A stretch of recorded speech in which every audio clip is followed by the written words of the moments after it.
അപരാജിത കുതിപ്പിന്റെ വീര്യം പറഞ്ഞെത്തിയവർ മുട്ടുമടക്കില്ലെന്ന ശാഠ്യമാണ്. ലോകത്തെയും കാലത്തെയും സാക്ഷിയാക്കി സ്കോർ ഡെപ്തിനേക്കാൾ എതിരാളികളിൽ ഭയം വിതറിയ ഫ്രാൻസിന് കുരുക്കിട്ട് ഇനിയസ്റ്റ തന്ന ഓർമ്മകൾക്ക് ശേഷം വീണ്ടും ഒരു വിശ്വകലാശപ്പോര്. മാധ്യമങ്ങളെ കണ്ടപ്പോൾ ഭയമില്ലെന്ന് ഒരു പൂതിയോടെ പുറത്തു പറഞ്ഞതല്ലേ? കൊന്നുകൊല വിളിക്കുമെന്ന് തികഞ്ഞ ആത്മവിശ്വാസത്തോടെ പറഞ്ഞെങ്കിൽ അതങ്ങ് പ്രാവർത്തികമാക്കൂ. അതെ, ഡാലസിൽ ഫ്രാൻസിന്റെ 3ാം ഫൈനൽ തുടർച്ച അവസാനിച്ചിരിക്കുന്നു. ആശ്വാസത്തിനുള്ള വക പോലും കാണാതെയാണ് സ്പെയിനിനെതിരെ ഫ്രഞ്ച് പടക്ക് മടങ്ങേണ്ടി വന്നത്. പെനാൽറ്റിയിലൂടെ ഒയർസബാലാണ് ആദ്യം ലക്ഷ്യം കണ്ടത്. രണ്ടാമത്തെ ഗോൾ ഓൾമോ, പൊറോ എന്നിവരുടെ 1-1 പാസിലൂടെയാണ് പിറന്നത്. ദശാംസിന്റെ തന്ത്രങ്ങൾ കെട്ടുറപ്പില്ലാതെ കാണപ്പെട്ടു. ഫ്രഞ്ചിന് മുന്നിൽ അവസരങ്ങൾ വന്നപ്പോഴെല്ലാം സ്പെയിൻ അവരുടെ പ്രതിരോധം കാത്തുസൂക്ഷിച്ചു. മത്സരത്തിന്റെ 15ാം മിനിറ്റിലാണ് ആദ്യ ഗോൾ വീണെന്ന് നനച്ചതാണ്. സ്വന്തം ഹാഫിൽ നിന്ന് ഒരു നീളൻ പാസിലൂടെ ഡെംബലെ എംബാപ്പയെ കണ്ടെത്തുന്നു. മുന്നിൽ കുബാർസിയുടെ സാന്നിധ്യം മാത്രമാണ് ഉണ്ടായിരുന്നത്. കടത്തിവെട്ടി ഷോട്ട് ഉതിർക്കാൻ ശ്രമിച്ച എംബാപ്പക്ക് അവസരം നൽകാതെ ബാക്ക്ലൈൻ പെടുന്നതിനെ തിരികെ വന്ന് തങ്ങളുടെ പണി വൃത്തിയായി ചെയ്തു. മത്സരത്തിന്റെ 20ാം മിനിറ്റിൽ ഫ്രഞ്ച് ബോക്സിലേക്ക് കുക്കുറൽ ഉയർത്തിയ ക്രോസ് ഫ്രഞ്ച് പ്രതിരോധം ഡിങ്കെ ജസ്റ്റിൽ ട്രാപ്പ് ചെയ്യുന്നു.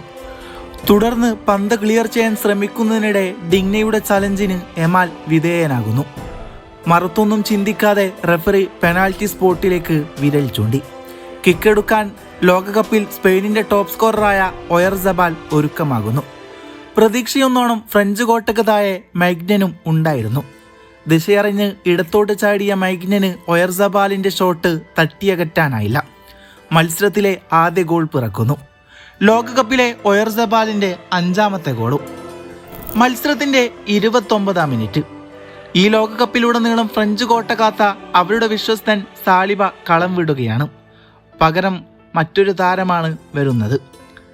ഫ്രഞ്ച് ഗോൾ കീപ്പർ നൽകുന്ന പാസുകളിൽ എന്തോ ഒരു പോരായ്മ ആദ്യമേ അനുഭവപ്പെട്ടതാണ്. അതിന്റെ തിരിച്ചടിയെന്നോണം 38ാം മിനിറ്റിൽ സ്പാനിഷ് പടക്ക് ഒരു സുവർണ അവസരം ലഭിച്ചു.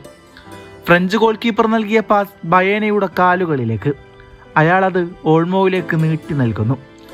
ഓൾമോയുടെ ബാക്ക് ഹീൽ ബോക്സിൽ എമാലിനെ കണ്ടെത്തുന്നു. ഉടനടി പന്തിനെ ഫാബിയാനിലേക്ക് തിരിച്ചുവിട്ടെങ്കിലും ഉപമെക്കാനോയുടെ ഇടപെടൽ അവിടെ രക്ഷയായി. മടക്ക് ഗോളിനായി പരക്കം പായുന്ന ദശാംസിന്റെ ഫ്രഞ്ച് പടതന്ത്രങ്ങൾ പ്രാവർത്തികമാക്കുന്നതിൽ നല്ലതുപോലെ പാടുപെട്ടു. 42ാം മിനിറ്റിൽ റാബിയോട്ടിന്റെ ത്രൂ പാസ് പ്രതീക്ഷകൾ നൽകിയെങ്കിലും Spain goalkeeper Unai Simon മുന്നോട്ട് കയറി വന്ന് പന്ത് ക്ലിയർ ചെയ്തു. ആദ്യ പകുതി എല്ലാ നിലക്കും ഫ്രാൻസിനെതിരായിരുന്നു. നനച്ചതുപോലൊരു തുടക്കം തുടങ്ങാനാവാത്ത നിരാശ ആ താരങ്ങളിൽ കാണപ്പെട്ടു. കളി മുഴപ്പിക്കാനാകാതെ കളം വിട്ട സാലിബയുടെ സാന്നിധ്യം ഫ്രഞ്ച് പ്രതിരോധ മതിലുകളിൽ വിള്ളൽ വീഴ്ത്തുന്നുണ്ടായിരുന്നു. ഇതുവരെ എതിരാളികൾക്ക് മുമ്പിൽ തീർപ്പ് കൽപ്പാക്കി നിലകൊണ്ട സ്പാനിഷ് ഡിഫൻസീവ് ലൈൻ ശക്തമായി തന്നെ കാണപ്പെട്ടു. ഇടവേളക്ക് പിരിയുമ്പോൾ പന്തടക്കത്തിന്റെ കാര്യത്തിൽ പതിവ് പോലെ സ്പെയിൻ തന്നെയാണ് മുന്നിലുണ്ടായിരുന്നത്. ഷോട്ട് തീർപ്പിലും ടാർഗറ്റിലും ഫ്രാൻസിന് പേര് ചേർക്കാൻ ആയില്ലായിരുന്നു. സ്പെയിൻ പ്രഹരത്തിൽ 5-ൽ 1 മാത്രമാണ് ടാർഗറ്റിലേക്ക് എത്തിയത്. മത്സരം പുരോഗമിക്കുന്നു.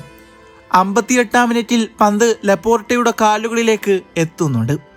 ബോഡി ബാലൻസ് നഷ്ടപ്പെട്ടെങ്കിലും പന്ത് പെഡ്രോ പോറോക്ക് പാകത്തിൽ എത്തിക്കുന്നതിൽ അയാൾക്ക് പിഴച്ചില്ലായിരുന്നു. എന്നാൽ ഫ്രഞ്ച് ഗോൾ കീപ്പർക്ക് യാതൊരു അവസരവും നൽകാതെ പെഡ്രോ പോറോ പന്ത് വലയിലേക്ക് നിറയൊഴിച്ചു. നൗ സ്പെയിൻ 2 ഫ്രാൻസിൽ. തുടർന്ന് ഫ്രാൻസിന്റെ മോഹങ്ങൾക്ക് മേൽ കടുത്ത വെല്ലുവിളി ഉയർത്തി ഡിഗ്നയും മറികടന്ന് അതിമനോഹരമായി ലാമിനെമാൽ പന്തിനെ നെയ്ലോൻ വലയിലേക്ക് അടിച്ചിടുന്നു. പക്ഷേ നിർഭാഗ്യമെന്നോണം റെഫറി ഓഫ് സൈഡ് ഫ്ലാഗ് ഉയർത്തി. 67ാം മിനിറ്റിൽ പരീക്ഷണമെന്നോണം എംബാപ്പയുടെ വെടിച്ചിൽ ഷോട്ട്. എന്നാൽ കുക്കുറല്ലെ അവിടെ വിലങ്ങ് ചാർത്തുന്നു. 81ാം മിനിറ്റിൽ ഹൈബോൾ വരുതിയിലാക്കാൻ മുന്നോട്ട് കയറിയ സിമോണിന് പിഴക്കുന്നു. ഗോൾ പോസ്റ്റിന് മുന്നിൽ ഉനൈ സിമോണിന്റെ സാന്നിധ്യം ഇല്ലായിരുന്നു. പന്ത് ദുസേർ ദുയായുടെ കാലുകളിലാണ്. അടന്നു തൂക്കി ഒരു ഷോട്ട് തീർത്താൽ ഗോൾ ഉറപ്പായിരുന്നു. എന്നാൽ അയാളുടെ ഷോട്ട് അവിടെ ബ്ലോക്ക് ആകുന്നു. Unai Simon കയ്യിലൊതുക്കുന്നു.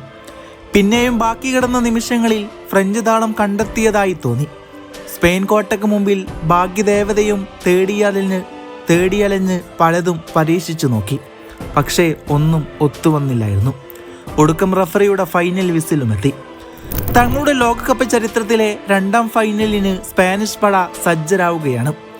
എതിരാളികൾ ഹാരി കെയ്ൻ നയിക്കുന്ന ഇംഗ്ലണ്ടോ അല്ലെങ്കിൽ ലിയോയുടെ അർജന്റീനയോയാകാം.